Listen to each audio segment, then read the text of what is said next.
1-апрелден тартып мугалимдердин, дарыгерлердин жана маданият кызматкерлеринин маянасы көтөрүлөт. Ушул тапта окутуучулардын айлыгы өтүлгөн саатына жана жогорку билимине жараша төлөнөт. Министрлер кабинетинин төрагасы Акылбек Жапаров билдиргендей, билим берүү системасы олуттуу реформага муктаж. Ошол себептүү окуучунун санына карап мугалимге маяна төлөө системасын киргизүү пландалууда.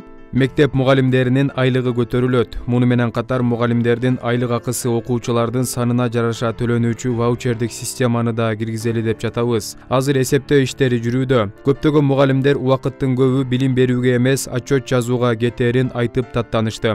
Мындай болбойт. Мектеп бул таланттуу мугалим менен окуучу жолуккан жер. Министрликтин жаңы жетекчилигинин алдына жакын аралыкта ишке ашырууга тийиш болгон көп талаптар коюлду. Бул кабар жалпы билим берүү тармагындагы кызматкерлерди кубантууда. Бирок маянасын окуучунун санына карап эсептөөсү айрым мугалимдерге жага берген жок. Анткени бул тоолуу жана алыскы аймактагы окуучусу аз мектептеги педагогдорду ойлончу маселе. Бирок азырынча бул так эсептелип чыга элек. Адистер мурункудай мугалимдин иш тажрыйбасына карап маяна төлөө колдонулса деген пикирди карманышат.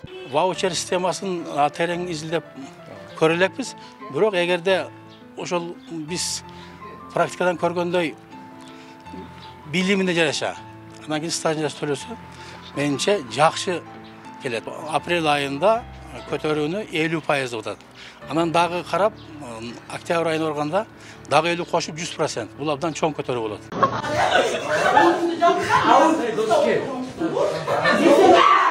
Мугалимдердин маянасын көбөйтүү кубантарлык иш болгону менен алардын кадыр баркы, статусу төмөндөй берүүдө. Аны улам интернетке тараган тасмалар далилдейт. Анда да жазаны мугалим тартып, иштен кол жууп калары да жаңылык эмес. Мугалим менен окуучунун келишпестиги, балдардын жосунсуз аракеттеринин кызуу талкуулары ушул күнгө чейин уланып келет. Бул албетте билим берүүгө олуттуу таасирин тийгизүүдө. Негизи мектепке бала билим алыш үчүн келиш керек.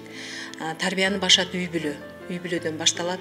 Бирок тилекке каршы акыркы мезгилдерде замандын өзгөргөнү, ушу балдардын тарбиясына, балдардын тартибине көз салган ата-энелерде жоопкерчилик аз болуп атат да. Мындай азыркы ушундай көйгөйлөр азыраак болот эле да. Окуучулардын айрым учурда ата-энелердин педагогдорго жаман сөз айтып, адепсиз мамиле жасап, кордоп тийишкен, мазактаган, атүгүл кол салган учурлары мугалимдин коомдогу статусунда төмөндөшүнө алып келди. Мындан улам жогорку кеңеш аларды мазактагандарды жазага тартуу жаатында мыйзам долбоорун коомдук талкууга чыгарды. Эгер ал колдоо тапса, жаза катары 2 же 3 миң сом айып пул салынат. Мындай жорук кайталанса, чоңдорго 5 миң сом айып же 3-5 күндүк административдик камак чарасы көрүлөт. Ал эми окуучуларга 4 миң сомдук айып пул каралган.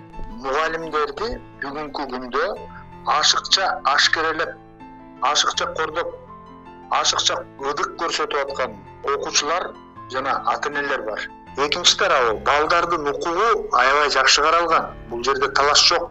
Мугалимдерге ошондой жанагындай окуучулар тарабынан көрсөтүлүп аткан мамилелер чекит коюшубуз керек. Ошол сыяктуу бул мыйзам дагы бүгүнкү коомдун зарылчылыгына чыгып атат. Коомчулук мугалимди кадырламайын билим жугуштуу болбойт дешет. Андыктан сунушталып жаткан мыйзам долбоору менен кайсы бир деңгээлде тартип орнотсо болоорун айтышат. Ошол эле учурда ата-энелердин балдарын тарбиялоо жоопкерчилиги аксаганы, кээде айрым мугалимдердин билим деңгээлинин төмөндүгү да бул абалга алып келүүдө дешет. Сыйынын кетишинин биринчи себеби бул жанагындай заочный бүтүп, мугалимдин билиминин азырактыгы болуп атат да.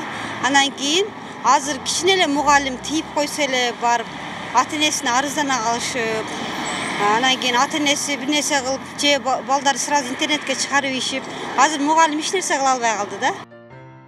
Билим берүү тармагындагы көйгөй бул эле эмес. Азык-түлүк бааларынын кескин кымбаттаганы окуучулардын мектептеги тамагынан да куру калтырууда. Бөлүнгөн каражаттын аздыгынан тендерге катышууну каалагандар азайган. Алсак Ысык Ата району тендерди 6 жолу кайра жарыялаганга аргасыз болду. Айла жоктун оокатын кылып, учурда окуучуларга булочка менен чай гана берилип жатыптыр. Бул ошол айыл жергелеринде мектеп окуучулары үчүн берилген 7 сомдук шашке чайы.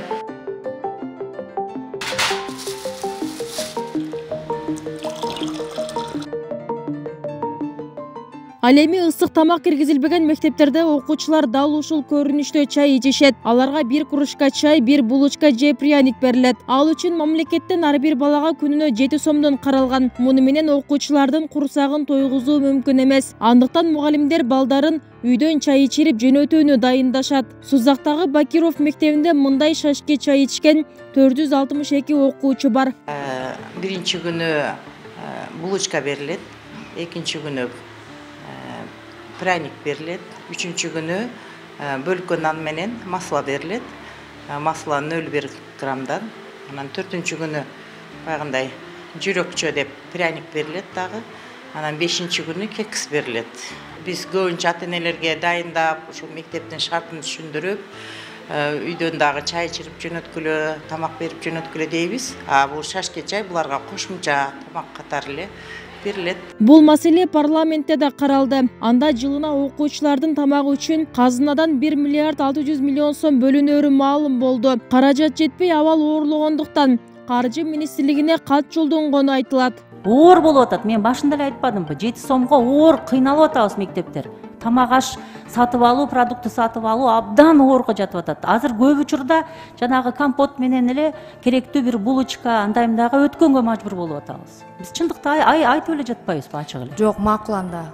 Арзан убагында да жеп көрдүңүз беле анда? Убактыда жегенбиз, азырда кирип кыйналып атабыз, ошону көрүп атабыз. Мына тендерге мына мисалы Ысык Ата району 6 жолу тендерде переобъявлять этти.